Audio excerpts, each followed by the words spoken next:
नमस्कार, मैं यार गौसी आपका पॉलिटी की लेक्चर सीरीज में स्वागत करता हूं। आज हम चर्चा करेंगे भारतीय संविधान के बारे में और जानेंगे कि भारतीय संविधान क्या होता है। तो इनका एक इंट्रोडक्शन ले लेंगे कि इसमें कौन कौन से पार्ट हैं, कौन कौन सी अनुसूचियां हैं, कौन कौन से आर्टिकल हैं और इसमें क्या प्रस्तावना है और इसमें क्या क्या बातें कही गई हैं।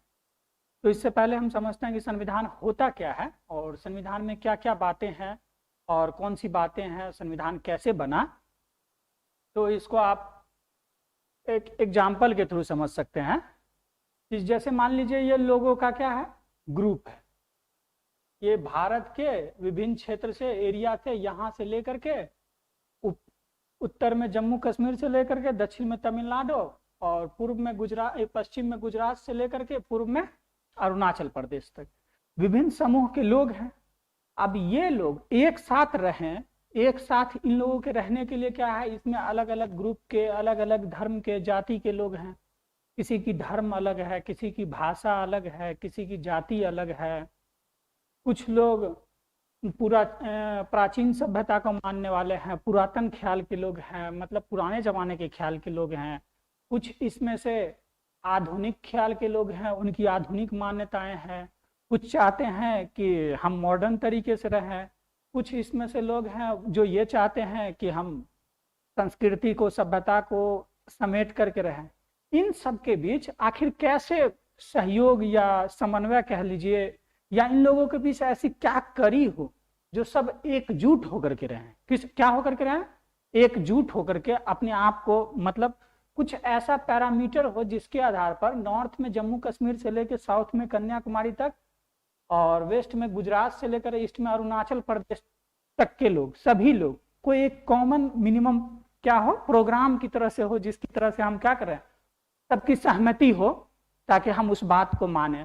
कुछ लोग, अगर इसमें तो ऐसे ऐसे भी लोग होंगे जो कहेंगे कि भाई हमारी बात को माना जाए। कुछ और समूह के सदस्य होंगे वो कहेंगे हमारी बात को माना जाए।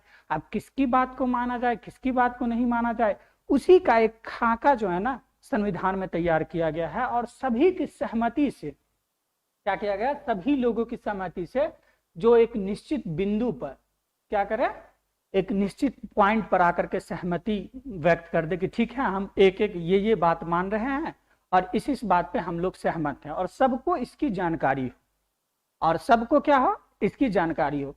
तो न्यूनतम चीजें पर सहमति और एक बेसिक बुनियादी ढांचे पे जो बात हुई है, सहमति की बात हुई है, वही बुनियादी ढांचा जो है ना भारतीय संविधान में बताया गया है कि क्या क्या बेसिक बातें होंगी जिसपे हमारे भारत के सभी लोग सहमत हो, और सभी के अधिकार, उसमें क्या क्या बातें हैं जो कॉमन बातें हैं जो सब पे लागू होंगी और सब उनको मानने को तैयार हों। हो सकता है कि ये इस साइड वाले लोग संविधान को माने, उधर वाले के हम नहीं मानेंगे, तो उनका क्या प्रावधान हो ताकि वो भी जम्मू कश्मीर वाले हो या तमिलनाडु वाले हो या गुजरात वाले हो या अरुणाचल प्रदेश, मेघालय, मणिपुर, त्रिपुरा, असम वाले हो, ये भी एक बात को माने कि हाँ भारतीय संविधान में कुछ चीजें लिखी गई हैं, भारतीय संविधान में क्या कहा गया है, हमारे क्या क्या अधिकार हैं, मौलिक राइट क्या है, फंडामेंटल राइट क्या है, हमारे क्या कर्तव्य हैं, हमें किस कानून का पालन करना चाहिए, किसका नहीं करना चाहिए।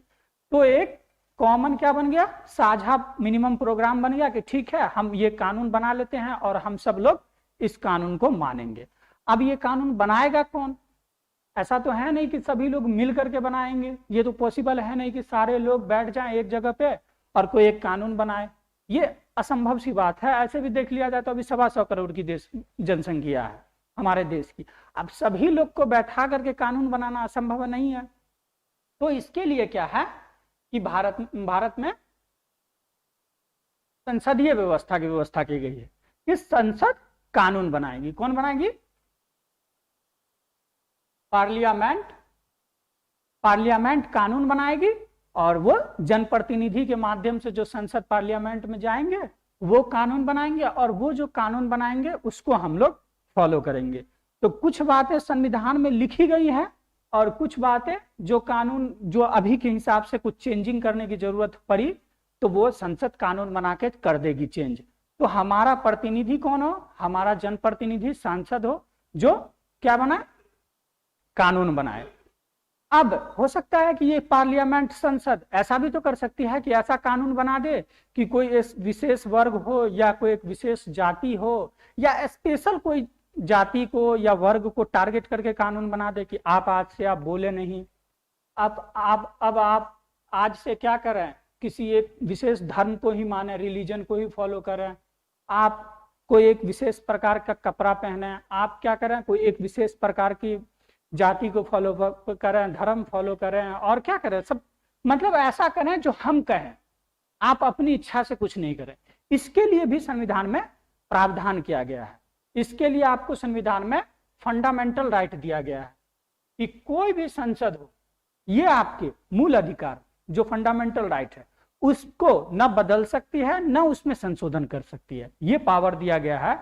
फंडामेंटल राइट में क्या है, आपको बोलने की आजादी दी गई है, आप कहीं भी जा सकते हैं, कहीं भी व्यापार कर सकते हैं।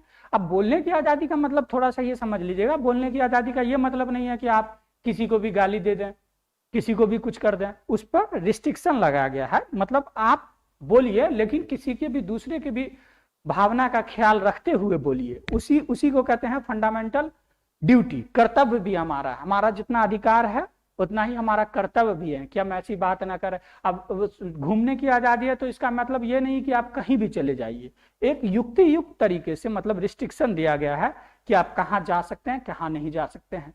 ये फंडामेंटल राइट दिया गया है। क्या कि कानून, संसद भी जो है ना, हमारे कुछ मौलिक अधिकार हैं कानून में दिए गए हैं, उसको वो बदल नहीं सकती है।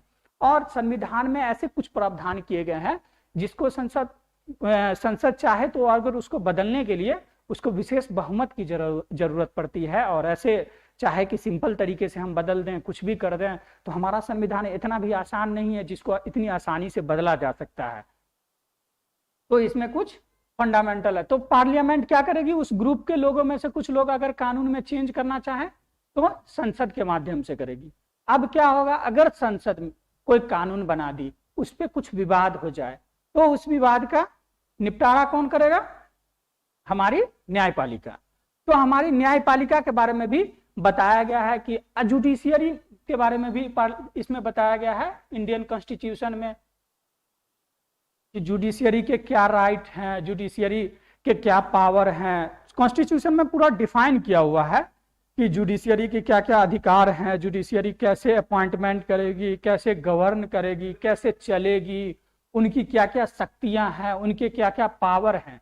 तो संविधान क्या है, बेसिकली जनता का जो संसद है, विधायिका, उसके पूरे क्षेत्र को, उसके कार्य क्षेत्र को, उसके वर्क को, उसके दायित्व को, क्या है, उसके दायित्व को, ये सबको डिफाइन करती है, आपको क्या करना है, और उस पर लिमिट भी लगाती है।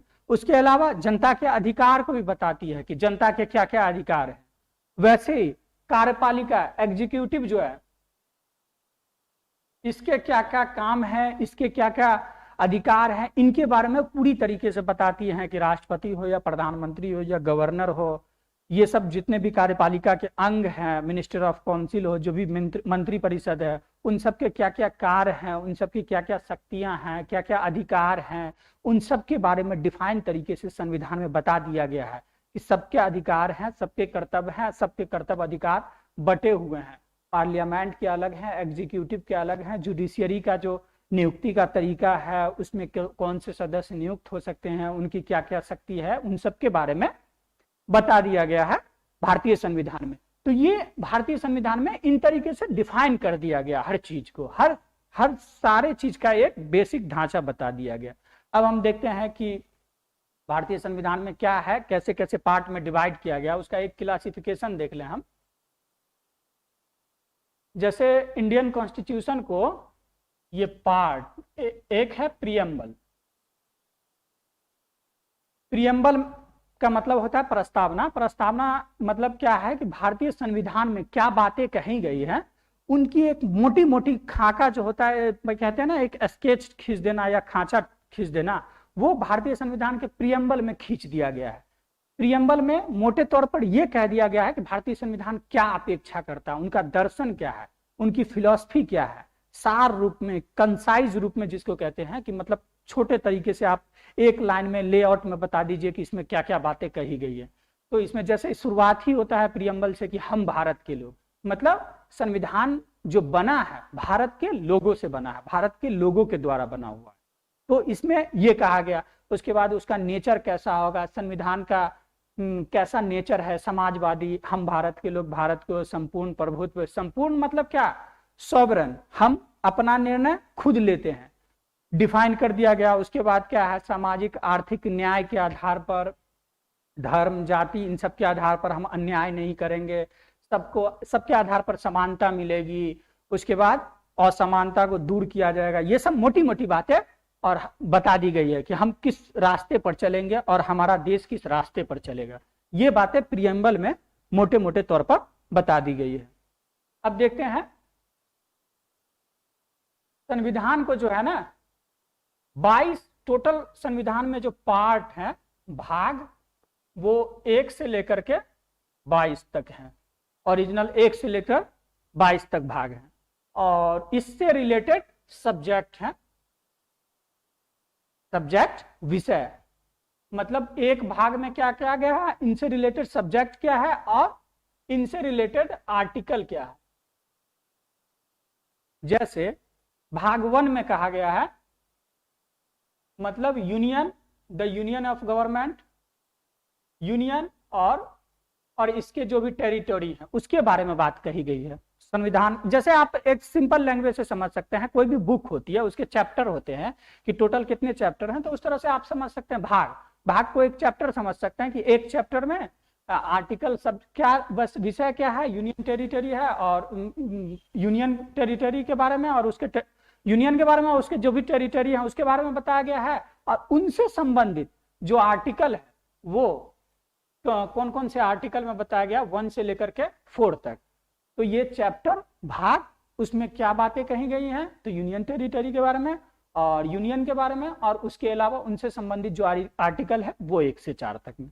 वैसे ही दूसरे पार्ट में सिटीजनशिप के बारे में बताया गया है, नागरिकता के बारे में, और इसमें आर्टिकल 5 से लेकर के 11 तक, जो 5 से लेकर 11 तक आर्टिकल है उसमें क्या क्या प्रावधान है, नागरिकता कैसे मिलती है, किस किस लोग को नागरिकता दी जाती है, कौन कौन से लोग नागरिक बन सकते हैं इंडिया के, कौन कौन से लोग नहीं बन सकते हैं। उसी तरह से चैप्टर 3 है, भाग 3 है, उसमें क्या बताया गया है, फंडामेंटल राइट के बारे में कि हमारा फंडामेंटल राइट क्या है। और इसमें जो आर्टिकल है वो 12 से लेकर के 35 तक है जो आर्टिकल है। इसमें बताया गया है कि क्या क्या हमारे अधिकार हैं, क्या क्या हमारे फंडामेंटल राइट है जो हमको संविधान में दी गई है। तो इस तरीके से टोटल 1 से लेकर 22 तक भाग हैं, चैप्टर हैं और उससे सब्जेक्ट हैं, उसमें क्या क्या बातें कही गई, उनसे रिलेटेड आर्टिकल क्या है। तो अब जो हम लोग अगले लेक्चर में हम देखेंगे उसमें हम सबसे पहले स्टार्ट इसी से करेंगे कि चैप्टर 1 जो है पार्ट 1 है, उसमें जो यूनियन टेरिटरी और यूनियन के बारे में बताया गया है और उससे संबंधित जो आर्टिकल है 1 से 4 तक कि भारत में कौन से एरिया हो सकते हैं, भारत किस एरिया को दूसरे देश को दे सकता है, उसके बारे में हम बताएंगे। और संविधान में 1 से लेकर के 12 तक अनुसूचियां भी दी गई हैं। संविधान के एक पार्ट के तहत 1 से लेकर 12 तक अनुसूचियां हैं, जिसमें एक है कि भारत, इंडिया और उसके राज्य क्षेत्र के बारे में बताया गया है कि उसके कहाँ कहाँ के राज्य क्षेत्र हैं, उसका एरिया कहाँ कहाँ से है वो बताया गया है। दूसरा अनुच्छेद में अनुसूचियां जो हैं, शेड्यूल्स जिसको इंग्लिश में कहते हैं, शेड्यूल्स जिसको कहते हैं, तो अनुसूचिया 2 में बताया गया है कि जो भी ऑफिसर हैं उनके वेतन क्या होंगे, सैलरी क्या होगी, जो भी प्रधानमंत्री है, राष्ट्रपति है, गवर्नर है, न्यायपालिका के जस्टिस हैं, सुप्रीम कोर्ट ऑफ इंडिया के जस्टिस हैं, न्यायाधीश हैं, जो भी गवर्नमेंट के ऑफिसर हैं, पदाधिकारी है, उनके वेतन क्या होंगे, भत्ते क्या होंगे, पेंशन क्या होगा, ये सब 2 में बताया गया है। और तीसरे में उसी तरह से बताया गया है कि ये सब जो ऑफिसर हैं इनका शपथ लेने का तरीका क्या है, ओथ कैसे शपथ लेंगे, किसके, सुप्रीम कोर्ट के जो चीफ जस्टिस है उनका शपथ का तरीका अलग होता है, हमारे माननीय संसद का शपथ का तरीका अलग होता है, प्रेसिडेंट ऑफ इंडिया के शपथ का तरीका अलग होता है। तो ये इन सब का तरीका के बारे में बताया गया। उसी तरह से 4 में बताया गया है कि राज्यसभा में जो हमारी संसद है उसके राज्यसभा में किस राज्य की कितनी सीटें होंगी।